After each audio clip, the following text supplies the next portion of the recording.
Hi everyone, কেমন আছো তোমরা? এখন আমরা কিন্তু যাচ্ছি সুইডেনের একটা ছোট্ট গ্রামে, যার নাম হলো কিন্তু বোলনাস।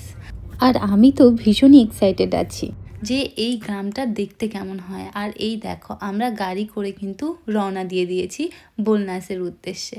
এখন বাসে কিন্তু রাত্রি প্রায় 9টা। আর আমরা যখন পৌঁছাই তখন পুরো কিন্তু অন্ধকার, তাই তখন আমার কিন্তু ভিডিও করা হয়নি। তার জন্য আমরা কিন্তু সকালবেলায় বেরিয়ে গেছিলাম একটু আর কিছু কেনাকাটা করতে। শুধু ঘুরলেই তো হবে না, খেতেও তো হবে না কি। এখানেও ইকা আর আমি কূপটা দেখতে পেয়েছি, কিন্তু লিডলটা আমি দেখতে পাইনি। আর এই দেখেছো জলগুলো ঠিক কেমনভাবে পাস হচ্ছে, পুরো আমাদের ওখানকার মতোই, শুধু একটু আলাদা হলো গাছ। এখানকার গাছগুলো খুবই সুন্দর, মানে পাইন গাছ তো এমনিতেই সুন্দর। আর মাটিটা সমতল নয়, উঁচু নিচু, আর রয়েছে পাথর, তার জন্য কিন্তু অল্প হলেও আলাদা, বাকি সব এক। আর এই দেখো, এখানে কিন্তু জমিটাকে চাষাবাদের জন্য রেডি করা হয়েছে। এখানে কিন্তু কিছু না কিছু চাষ করা হবে।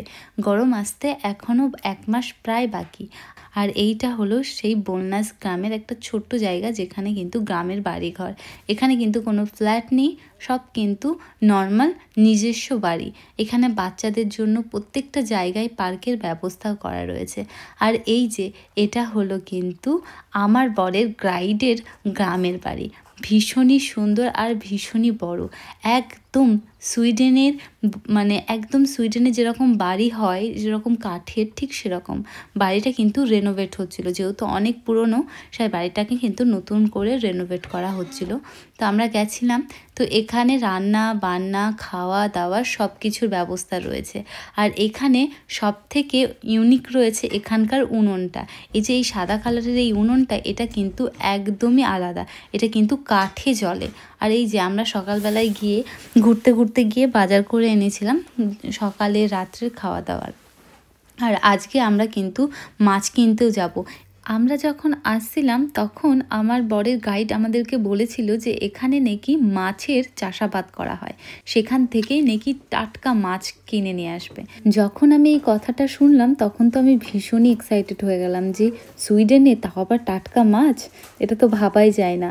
তো সেখানেও তোমাদেরকে নিয়ে যাব। আর এই ডয়ারটা দেখেছো কতটা ইউনিক টাইপের না?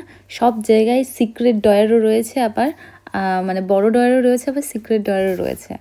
আমি এরকম কিন্তু আলমিরা এই প্রথম দেখলাম। আর এখানে কিন্তু ছোট ছোট কাঠের তৈরি আনারস, আপেল, অনেক কিছুর তৈরি বানানো রয়েছে, যেটা আমার খুব ভালো লেগেছে। আর এই বাড়িটা তোমাদেরকে তো প্রথমেই বললাম অনেক পুরনো, এটা কিন্তু নতুন করে রেনোভেট হচ্ছিল, তার জন্য কিন্তু চারিদিকটা একটু হলেও অগোছালো ছিল। যখন এই বাড়িটাকে সুন্দর করে সাজানো হবে তখন তো দারুণই লাগবে। আর এই যে এটা কিন্তু ফায়ার প্লেস, এখানে কিন্তু রাত্রেবেলায় আগুন জ্বালানো হবে। সত্যি বলতে আমি কিন্তু সেই সময়টার জন্য অপেক্ষা করে আছি, আর মনে মনে ভাবছি কখন রাত্রি হবে। এই ফায়ার প্লেসগুলোকে জ্বালানোর জন্য কিন্তু শুকনো কাঠের প্রয়োজন হয়, তার জন্য কিন্তু কাঠগুলোকে ভালো করে কেটে শুকিয়ে আলাদা ঘরে রাখা থাকে। এই বাড়িটাতে কিন্তু ওপরে ওঠার জন্য টোটাল 2টো সিঁড়ি রয়েছে। আর এই দেখো, এখানে কিন্তু ওয়াইফাই, কারেন্টের ব্যবস্থা সব কিছু রয়েছে, আবার জানলা। আর এটা কিন্তু সেলাই করার মেশিন, অনেক পুরনো, মানে এখানে প্রায় অনেক জিনিসই কিন্তু অ্যান্টিক রয়েছে। চলো এবার এই দিক থেকে ঘুরে আসি। এখানেও একটা বসার বড় ঘর রয়েছে। যাই বলো তাই বলো, সুইডেনে আমি কিন্তু এ পর্যন্ত যে কটা বাড়িতে গেছি সেখানেই দেখেছি এখানে রুমের থেকে লিভিং রুম বেশি রাখা হয়, মানে বসার ঘরটা সব থেকে বেশি থাকে। এখানে শোয়ার রুম 2-3টে, তাও আবার ছোট ছোট, কিন্তু বসার রুম কিন্তু খুব বড় বড় হয়। যেমন এখানেই দেখো, এই একটা বসার রুম, আবার ওই যে যেখানে ফায়ার প্লেস ছিল সেখানে একটা বসার রুম ছিল। আর এই যে এটা কিন্তু বাথরুম।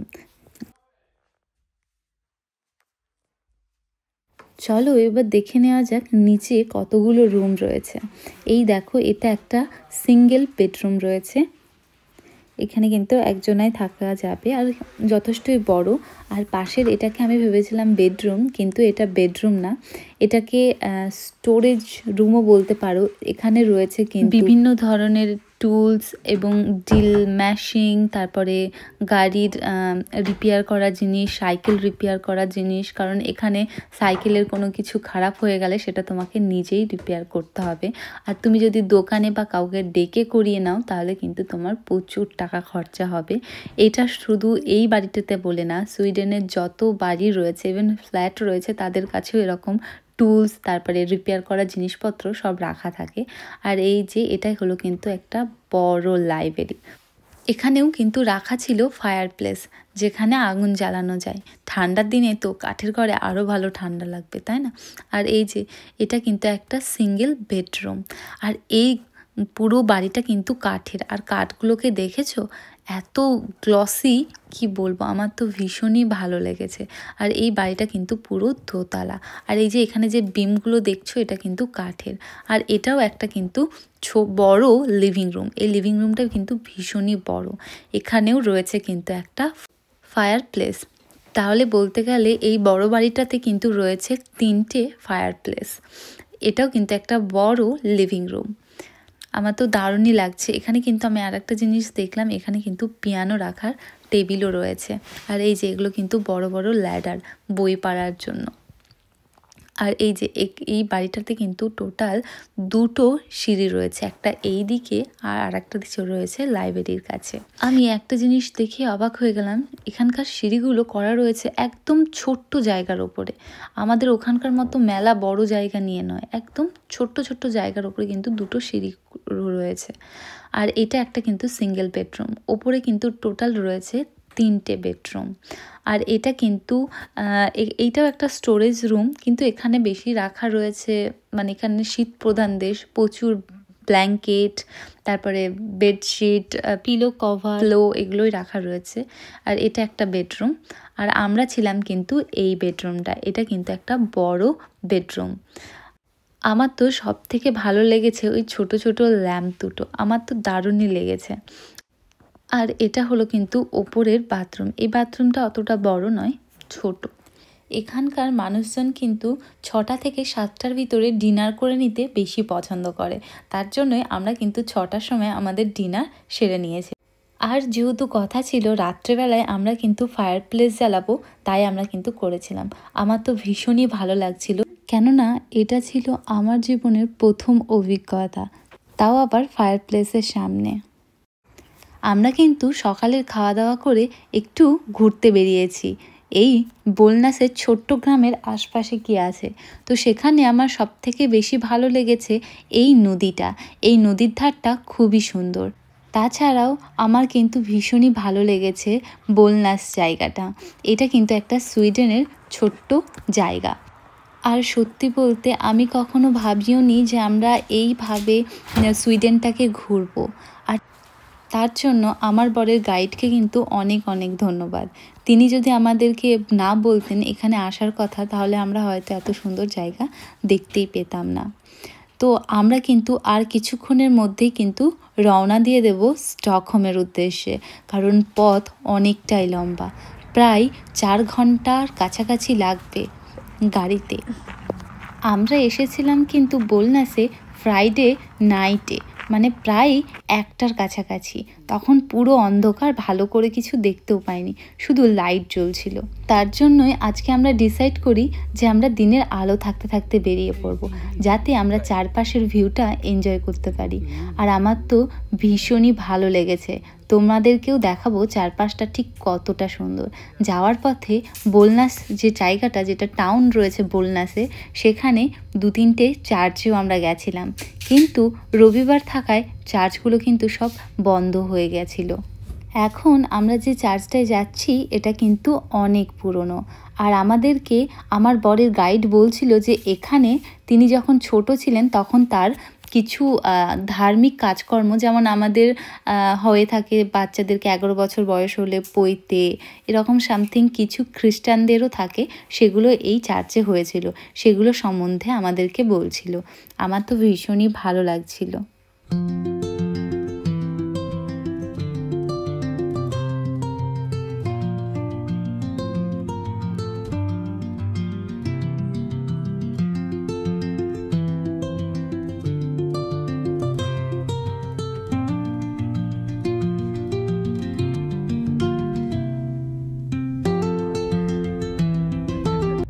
আর এই যে এটা কিন্তু হলো বোলনাসের মেন জায়গা, আর আমরা ছিলাম কিন্তু একটা বোলনাসের ছোট্ট গ্রামে।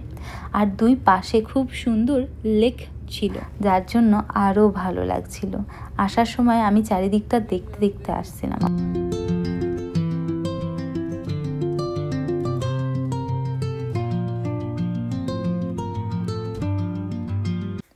আর এখানে এত গাছ থাকায় আমরা জিজ্ঞাসা করলাম যে এই গাছগুলো দিয়ে কি কোনো কাজ হয় না এমনিই থাকে। তখন উনি বললেন যে সুইডেনের সবথেকে বড় বিজনেস হলো কাঠের ব্যবসা।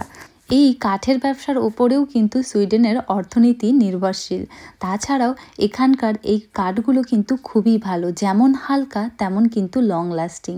তার জন্যই তো এখানে সব জায়গায় দেখবে কাঠের বসার জায়গা করা রয়েছে। তাছাড়াও এখানে কিন্তু প্রচুর কাঠের বাড়িও রয়েছে। আর যাওয়ার পথে আমরা কিন্তু এই চার্চটাতেও গেছিলাম।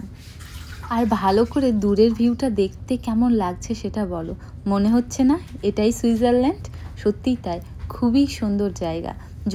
যতই প্রশংসা করি না কেন ততই কম পড়ে যায় তাই মনে হচ্ছে। আর আরেকটু রোদ থাকলে কিন্তু আরও ভালো লাগতো। সুইডেনের একটাই সমস্যা, শুধু ওয়েদারের কোনো ভরসা নেই, কখনো রোদ, কখনো মেঘলা, আবার কখনো বৃষ্টি।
এটা হলো কিন্তু সুইডেনের সবথেকে বড় চাইনিজ টেম্পল। দেখো কত বড় না।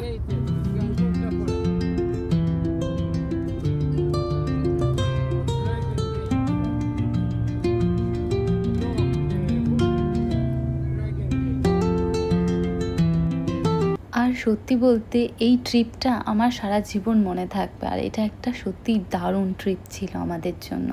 আমি কখনো ভাবিনি এইভাবে সুইডেনটা ঘুরবো। টাটা, বাই, আবার দেখা হবে পরের ভিডিওতে।